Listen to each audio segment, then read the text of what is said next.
والعاقبة للمتقين،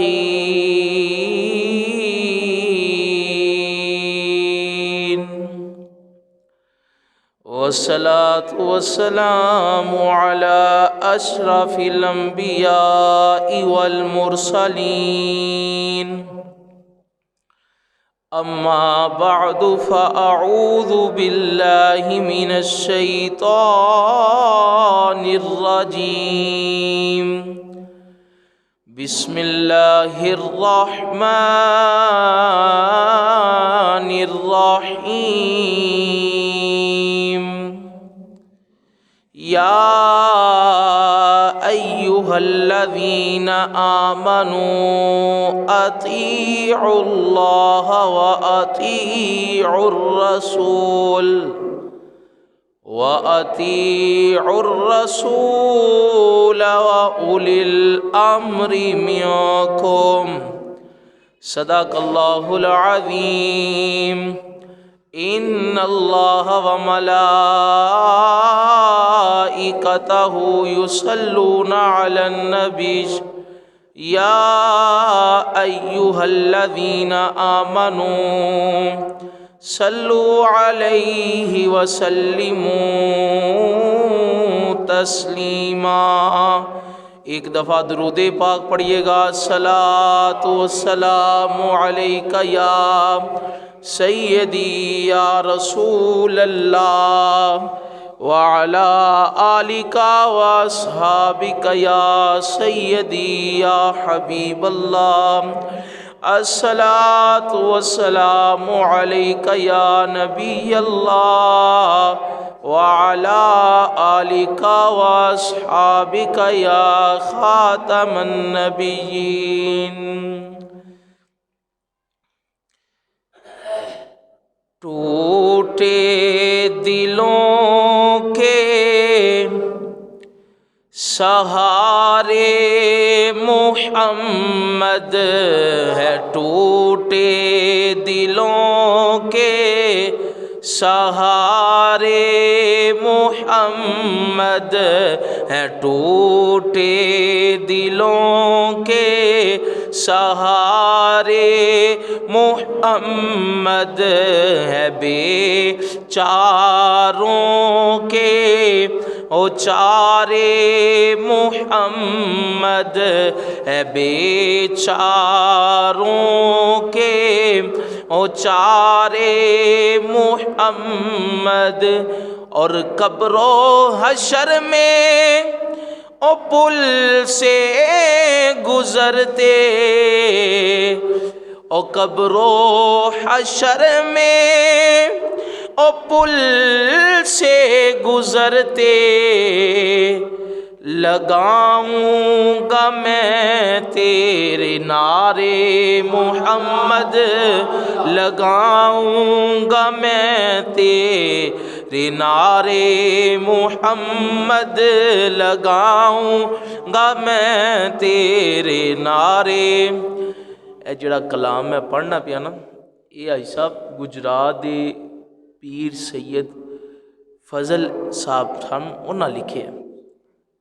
بڑا پیارا کلام ہے. تے اے کلام خطیب الاسلام حضرت علامہ مولانا شبیر حسین شاہ صاحب حافظ آبادی بڑے ذوق نہ پڑھ دیندے ہن. تے انہاں نے وچ ایک اور شعر دا اضافہ کیتا، وہ بھی بڑا لطف والا سی. انہاں نو جدوں دنیا یہ تانا دیتا نا کہ شبیر شاہ تیرا کوئی وارث نہیں، تو جدوں مرنا تینوں پوچھنا ہی نہیں. تو پھر انہوں نے اس کلام چ ایک اور شعر ملایا. بہرحال بڑا خوبصورت شعر ہے، سنن والا ہے. پہلے ٹوٹے دلوں کے سہارے محمد ہے، بے چاروں کے او چارے محمد. تو انہوں نے فرمایا کہ مجھے دنیا والوں